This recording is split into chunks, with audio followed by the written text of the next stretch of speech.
আওয়ামী লীগের political right violation হচ্ছে কিনা এটা নিয়ে যে আওয়ামী লীগকে নিষিদ্ধ করা এবং আপা এটাকে জামাতকে শিবিরকে নিষিদ্ধ করা অগাস্টের 1 তারিখ সেটার সাথে তুলনা করেছেন যে সেটাতেও সিমিলার ঘটনা কিনা। আমি যদি জাস্ট একটু রেফারেন্সের জন্য বলি, আমি আরেকদিন বলেছিলাম কথাটা যে দেখেন, গণহত্যা করে বা দীর্ঘদিন স্বৈর শাসন করে ফেসিবাদ কায়েম করে জনগণকে হত্যা করে লুটপাট করে পালিয়ে যেতে বাধ্য হয়েছে এরকম দল সারা দুনিয়ায় যারা হয়েছে এরা আর রাজনীতিতে ফিরে আসতে পারে নাই। জামাত তো এসেছে, জামাত কোনোদিন সম্পৃক্ততা আছে, এই পয়েন্টটা আমি বলবো। জামাত কোনোদিন ক্ষমতায় ছিল না এবং জামাত কোনোদিন ক্ষমতায় থেকে পালিয়ে যায় না। আমি আমার পয়েন্টটা শেষ করতে দেন। দুটা সিমিলার না, আমি বলি।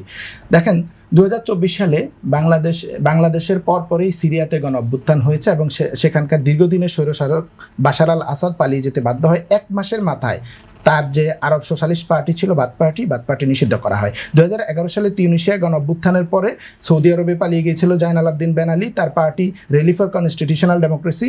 সেই পালিয়ে যাওয়া 23 দিনের মাথায় সাসপেন্ডেড হয়, 54 দিনের মাথায় সম্পূর্ণ নিষিদ্ধ হয়ে যায় এবং দলের সাথে ইভেন ডেমোক্রেসি ছিল, তাতেও কিছু যায় আসে না। একই সময়ে আরব বসন্তের আন্দোলনে মিশরের হোসনি মুবারক পালিয়ে যায়, সেখানে 5 দিনের মাথায় তার ন্যাশনাল ডেমোক্রেটিক পার্টি নিষিদ্ধ হয় আদালতের রায়ের মাধ্যমে।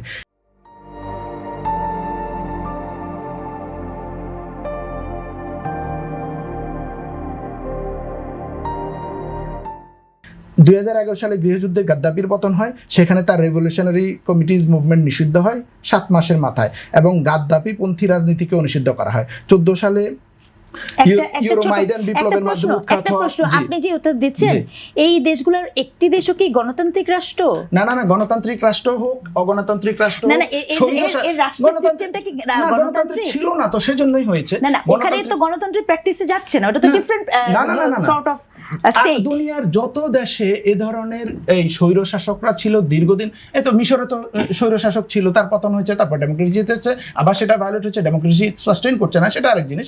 কিন্তু এরকম জনগণকে হত্যা করে, খুন করে, সম্পদ লুট করে, নিজের জনগণের ট্যাক্সের টাকায় খুন করে এ ধরনের পার্টি চাপিয়ে দেয়া, এই পার্টিগুলো যারা পালিয়ে যেতে বাধ্য হয়, এ ধরনের পার্টিগুলো আর সে দেশের রাজনীতিতে ফিরে আসে না। কারণ যে পালিয়ে যেতে বাধ্য হয়, আমাদের দেশে 90 সালে গণঅভ্যুত্থান হয়েছে এরশাদের বিরুদ্ধে, এরশাদ কিন্তু পালিয়ে যায় নাই, হাজার হাজার মানুষও খুন করে নাই, কয়েকজন খুন করেছে, সেটাতেই তার পতন হয়েছে এবং সে কিন্তু পরবর্তীতে নির্বাচন করেছে, সে বিচার ফেস করেছে, দীর্ঘদিন জেলে ছিল, তার দল কিন্তু নিষিদ্ধ হয় নাই।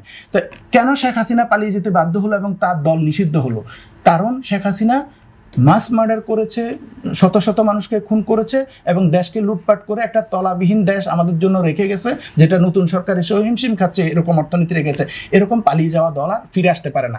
আর বাংলাদেশে এখন যদি আমরা আলাপ করতে চাই যে এই যে এতগুলো মানুষ পালিয়ে গেল এবং তাদের নানান অপকর্ম, এটার কেন সাধারণ মানুষ এখানে ক্ষতিগ্রস্ত হতে পারে, তার জন্য আমাদের দরকার হচ্ছে বিচারটা হয়ে যাওয়া। বিচারটা যদি ক্লিয়ারলি হয়ে যায় তাহলে যারা যারা অপরাধী তাদের বিচার হয়ে যাবে, যারা যারা অপরাধী না তারা তাদের মতো থাকবে। এখন আওয়ামী লীগ প্রশ্নে আমাদের যদি আলাপ করতে হয় তাহলে আমাদের আলাপ করতে হবে যে এখানে একটা রিস্ক আছে, যে আপা বলছিলেন তারা তো নাশকতা করতে পারে, নিষিদ্ধ একটা দল। এই নাশকতা কিভাবে আমরা মিনিমাইজ করতে পারবো? দেখেন, এদের অনেকের ব্রেন ওয়াশড হয়ে আছে, তাদেরকে ফেলে রেখে চলে গেছে যারা দ্বিতীয়বার তাদের কথা চিন্তাও করে নাই, এরকম নেতা নেত্রীরা বিদেশে বসে এদেরকে উস্কানি দিচ্ছে, তোমরা এখানে সেখানে এ ধরনের মফ করো, নাশকতা করো। তারা সেগুলো করতেছে, কাউকে ধরে নিয়ে জয় শ্রীরাম বলানোর মতো জয় বাংলা বলাচ্ছে, এখানে সেখানে হামলা করার চেষ্টা করতেছে। এই জায়গাটায় আমাদের আলাপ করবার আছে, এরা আমাদের নাগরিক নিঃসন্দেহে, যাদের বিচার হবে শাস্তি হবে তারা বাদে, আর যারা অপরাধ করে নাই তাদেরকে কিভাবে এই ব্রেন ওয়াশ পজিশন থেকে, নাশকতার পথ থেকে একটা মেইন স্ট্রিম সমাজে আমরা ফিরাই নিয়ে আসতে পারি। তারা রাজনীতি করুক, সমাজনীতি করুক, পড়াশোনা করুক, এভরিথিং করবে, তারা তো আমাদের নাগরিক। আমি তো সবাইকে রিফ্রেশ করতে পারবো না বা ইলিমিনেট করে দিতে পারবো না, সেটা দরকারও নাই। আমার দরকার হচ্ছে তারা যে ব্রেন ওয়াশড হয়ে আছে, বিদেশে বসে থাকা গণহত্যাকারীদের, সন্ত্রাসীদের কথা ধরে এখানে নাচতেছে, এই জায়গাটা থেকে তাদেরকে কিভাবে ফিরিয়ে নিয়ে আসা যায়, এ ব্যাপারে আমাদের আলাপ করবার দরকার আছে। আমি মনে করি এটা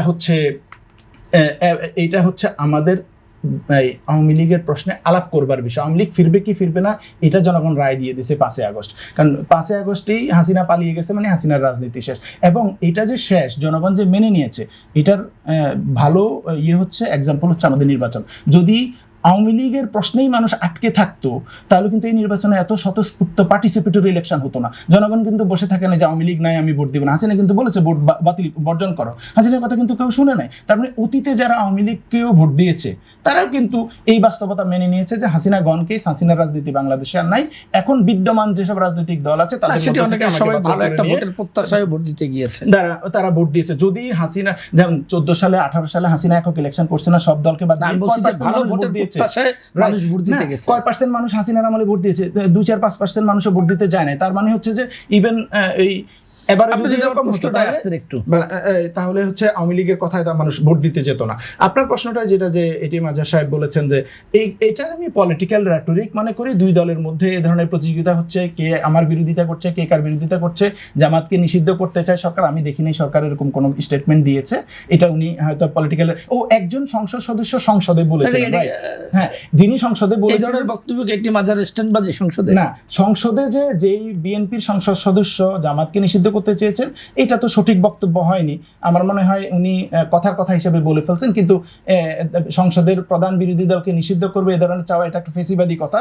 আর উনি প্রতি উত্তরে উনি যে কথা বলেছেন এটাও পলিটিক্যাল রেটরিক, যে হ্যাঁ জামাতকে নিষিদ্ধ করে আওয়ামী লীগের পথে হাঁটতে চায়। তা এটা আমি মনে করি ওই যে এই সাংসদীয় বাকবিতণ্ডা, এটা মানে যিনি এই ধরনের কথা বলেছেন তিনিও ঠিক করেন নাই। প্রতি উত্তরে যেটা হয়েছে এটাও পলিটিক্যাল রেটরিক হয়েছে।